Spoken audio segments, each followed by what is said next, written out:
ਸਤਿ ਸ਼੍ਰੀ ਅਕਾਲ ਤੇ ਜੀ ਆਇਆਂ ਨੂੰ ਜੀ ਸਾਰਿਆਂ ਨੂੰ। ਤੁਹਾਡਾ ਸਭ ਦਾ ਬਹੁਤ-ਬਹੁਤ ਸਵਾਗਤ ਹੈ ਤੁਹਾਡੇ ਆਪਣੇ ਕੁਕਿੰਗ ਚੈਨਲ ਖਾਣਾ ਮਨਪਸੰਦ ਪੰਜਾਬੀ ਵਿੱਚ। ਤੇ ਅੱਜ ਆਪਾਂ ਬਣਾਵਾਂਗੇ ਪਾਲਕ ਤੇ ਆਲੂ ਦੀ ਬਹੁਤ ਹੀ ਟੇਸਟੀ ਜੀ ਰੈਸਿਪੀ। ਇਹ ਕੋਈ ਸਬਜ਼ੀ ਨਹੀਂ ਹੈ, ਪਾਲਕ ਤੇ ਆਲੂ ਦੇ ਰੋਲ ਨੇ, ਬੜੇ ਚੰਗੇ ਲੱਗਦੇ ਨੇ। ਬੇਸਨ ਦੇ ਨਾਲ ਕੋਟ ਕਰਕੇ ਅਸੀਂ ਬਣਾਵਾਂਗੇ। ਤੇ ਇੱਥੇ ਮੈਂ ਵੱਡੇ ਸਾਈਜ਼ ਦੇ ਪਾਲਕ ਦੇ ਪੱਤੇ ਲਿੱਤੇ ਨੇ ਤੇ ਸਾਰੇ ਜਿਹੜੇ ਇੰਗਰੀਡੀਐਂਟਸ ਨੇ ਉਹ ਘਰ ਵਿੱਚ ਈਜ਼ੀਲੀ ਅਵੇਲੇਬਲ ਹੁੰਦੇ ਨੇ। ਤੁਸੀਂ ਵੇਖ ਸਕਦੇ ਹੋ ਪਾਲਕ ਦੇ ਪੱਤੇ ਜਿਹੜੇ ਨੇ ਉਹ ਬਿਲਕੁਲ ਫਰੈਸ਼ ਵਾਲੇ ਨੇ ਤੇ ਸਾਈਜ਼ ਜਿਹੜਾ ਹੈ ਉਹ ਮੀਡੀਅਮ ਤੋਂ ਵੱਡਾ ਸਾਈਜ਼ ਹੈ। ਛੋਟੇ ਸਾਈਜ਼ ਦੇ ਪੱਤੇ ਨਹੀਂ ਲੈਣੇ। ਇन्हीं ਪੱਤਿਆਂ ਨਾਲ ਈਜ਼ੀਲੀ ਬਣਾਈ ਜਾ ਸਕਦੀ ਹੈ। ਤੇ ਇੱਥੇ ਇਹਨਾਂ ਨੂੰ ਮੈਂ ਚੰਗੀ ਤਰ੍ਹਾਂ ਧੋ ਕੇ ਸਾਫ਼ ਸੁਥਰਾ ਕਰ ਲਿੱਤਾ ਹੈ ਤੇ ਪਾਲਕ ਦੇ ਪੱਤੇ ਜਿਹੜੇ ਨੇ ਫਰੈਸ਼ ਹੋਣ ਕਰਕੇ ਈਜ਼ੀਲੀ ਰੋਲ ਵੀ ਹੋ ਜਾਣਗੇ। ਤੇ ਹੁਣ ਜਿਹੜੇ ਬਾਕੀ ਦੇ ਇੰਗਰੀਡੀਐਂਟਸ ਨੇ ਉਹ ਮੈਂ ਤੁਹਾਨੂੰ ਵਿਖਾਉਂਦੀ ਹਾਂ। ਤੇ ਤੁਸੀਂ ਇਸ ਤਰੀਕੇ ਦੇ ਪਾਲਕ ਦੇ ਪੱਤੇ ਈਜ਼ੀਲੀ ਮਿਲ ਜਾਂਦੇ ਨੇ, ਤੁਸੀਂ ਲੈ ਕੇ ਚੰਗੀ ਤਰ੍ਹਾਂ ਵਾਸ਼ ਕਰਕੇ ਸਾਈਡ 'ਤੇ ਰੱਖ ਲਓ।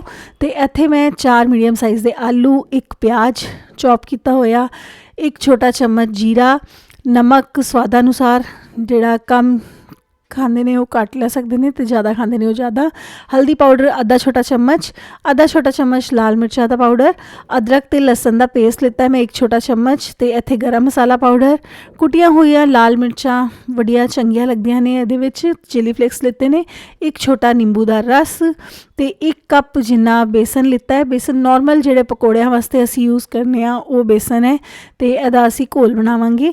ਤੇ ਸਭ ਤੋਂ ਪਹਿਲਾਂ ਜਿਹੜਾ ਹੈ ਬੇਸਨ ਦਾ ਘੋਲ ਬਣਾ ਲਾਂਗੇ। ਇਹਨੂੰ ਫੁੱਲਣ ਵਾਸਤੇ ਮਾੜਾ ਜਿਹਾ ਟਾਈਮ ਚਾਹੀਦਾ ਹੈ। ਤੇ ਇੱਥੇ ਜਿਹੜਾ ਬੇਸਨ ਹੈ ਉਹ ਕੋਰਸ ਬੇਸਨ ਹੈ, ਜ਼ਿਆਦਾ ਬਰੀਕ ਵਾਲਾ ਬੇਸਨ ਯੂਜ਼ ਨਹੀਂ ਕੀਤਾ। ਤੇ ਜਿੰਨਾ ਪਾਣੀ ਮੈਂ ਇਹਦੇ ਵਿੱਚ ਪਾਵਾਂਗੀ ਮੈਂ ਤੁਹਾਨੂੰ ਦੱਸਾਂਗੀ।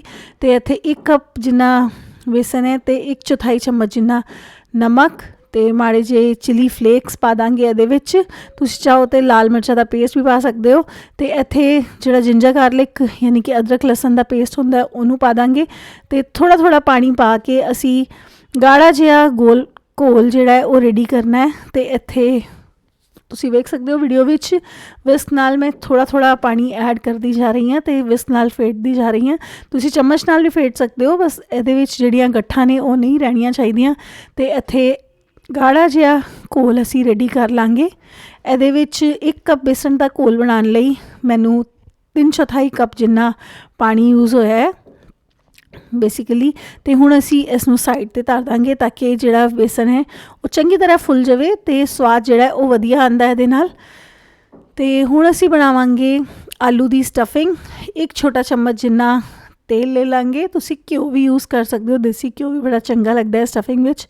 1 ਛੋਟਾ ਚਮਚ ਜੀਰਾ ਪਾ ਦਾਂਗੇ, ਜੀਰੇ ਨੂੰ ਚੰਗੀ ਤਰ੍ਹਾਂ ਭੁੰਨ ਲਾਂਗੇ, ਸਪਲਟਰ ਹੋਣ ਦੇਵਾਂਗੇ। ਤੇ ਇੱਥੇ ਜੀਰਾ ਜਿਹੜਾ ਹੈ ਉਹ ਭੁੰਨ ਚੁੱਕਿਆ ਹੈ।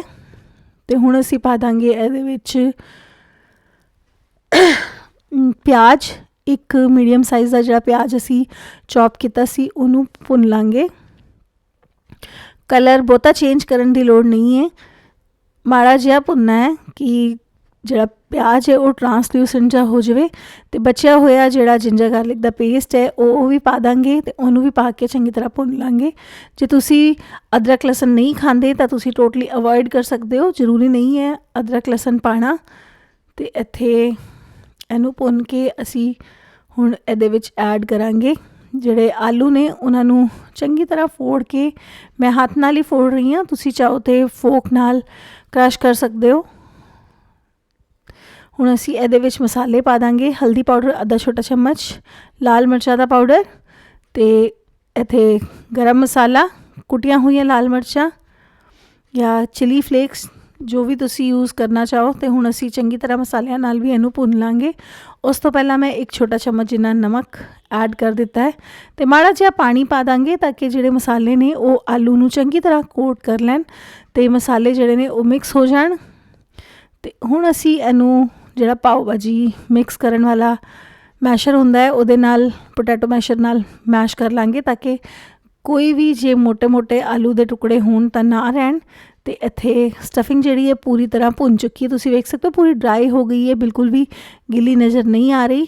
ਤੇ ਸਟਫਿੰਗ ਰੈਡੀ ਹੋਣ ਤੋਂ ਬਾਅਦ ਗੈਸ ਬੰਦ ਕਰ ਦਾਂਗੇ। ਤੇ ਗੈਸ ਬੰਦ ਕਰਨ ਤੋਂ ਬਾਅਦ ਅਸੀਂ ਨਿੰਬੂ ਦਾ ਰਸ ਪਾਵਾਂਗੇ। ਇੱਥੇ ਮੈਂ ਅੱਧੇ ਨਿੰਬੂ ਜਿੰਨਾ ਰਸ ਪਾਇਆ ਕਿਉਂਕਿ ਨਿੰਬੂ ਜਿਹੜਾ ਸੀ ਉਹ ਬੜਾ ਰਸੀਲਾ ਸੀ।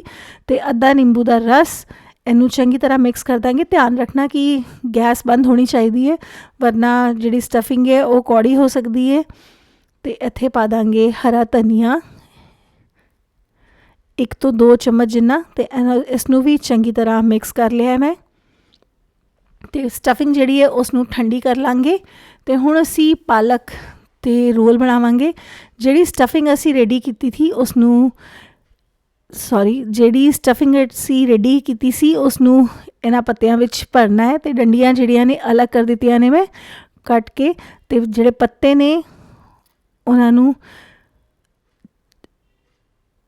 ਚੰਗੀ ਤਰ੍ਹਾਂ ਸਪਰੈਡ ਕਰਕੇ ਅਤੇ ਅਸੀਂ ਆਲੂ ਦੀ ਸਟਫਿੰਗ ਜਿਹੜੀ ਹੈ ਉਹ ਸਟਫ ਕਰਾਂਗੇ। ਅਤੇ ਬੇਸਨ ਦੇ ਘੋਲ ਵਿੱਚ ਅਸੀਂ ਕੋਟ ਕਰਕੇ ਫਿਰ ਉਹਨਾਂ ਨੂੰ ਫਰਾਈ ਕਰਾਂਗੇ। ਅਤੇ ਪੱਤੇ ਜੇ ਮਾੜੇ ਜਿਹੇ ਕੱਟੇ ਫਟੇ ਹੋਣ ਤਾਂ ਕੋਈ ਦਿੱਕਤ ਦੀ ਗੱਲ ਨਹੀਂ ਹੈ, ਕਿਉਂਕਿ ਉੱਤੇ ਬੇਸਨ ਦੀ ਸਟਫਿੰਗ ਆਵੇਗੀ। ਅਤੇ ਇੱਥੇ ਤੁਸੀਂ ਵੇਖ ਸਕਦੇ ਹੋ ਮੈਂ ਕਿਸ ਤਰ੍ਹਾਂ ਜਿਹੜੇ ਆਲੂ ਨੇ ਉਹਨਾਂ ਨੂੰ ਰੱਖ ਰਹੀ ਹਾਂ।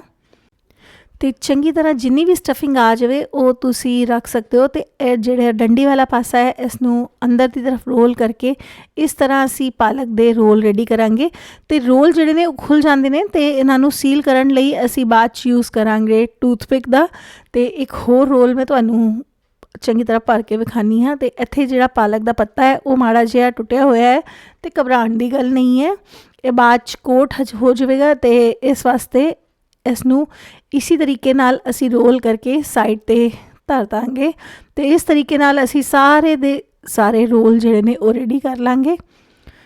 ਇਹ ਜਿਹੜੇ ਪਕੌੜੇ ਨੇ ਜਾਂ ਜਿਹੜੇ ਵੀ ਪਾਲਕ ਰੋਲ ਨੇ ਇਹਨਾਂ ਦੀ ਚਾਟ ਬੜੀ ਚੰਗੀ ਲੱਗਦੀ ਹੈ। ਮੈਂ ਚਾਟ ਵੀ ਸਰਵ ਕਰਕੇ ਵਿਖਾਵਾਂਗੀ। ਅਤੇ ਇੱਥੇ ਤੁਸੀਂ ਵੇਖ ਸਕਦੇ ਹੋ ਸਾਰੇ ਰੋਲ ਜਿਹੜੇ ਨੇ ਉਹ ਮੈਂ ਰੈਡੀ ਕਰ ਲਏ ਨੇ। ਅਤੇ ਹੁਣ ਇਹਨਾਂ 'ਤੇ ਅਸੀਂ ਟੂਥਪਿਕ ਲਗਾ ਦਾਂਗੇ। ਅਤੇ ਜਿਹੜਾ ਓਪਨ ਵਾਲਾ ਸਾਈਡ ਹੈ ਉੱਥੇ ਅਸੀਂ ਟੂਥਪਿਕ ਇਨਸਰਟ ਕਰਨੀ ਹੈ।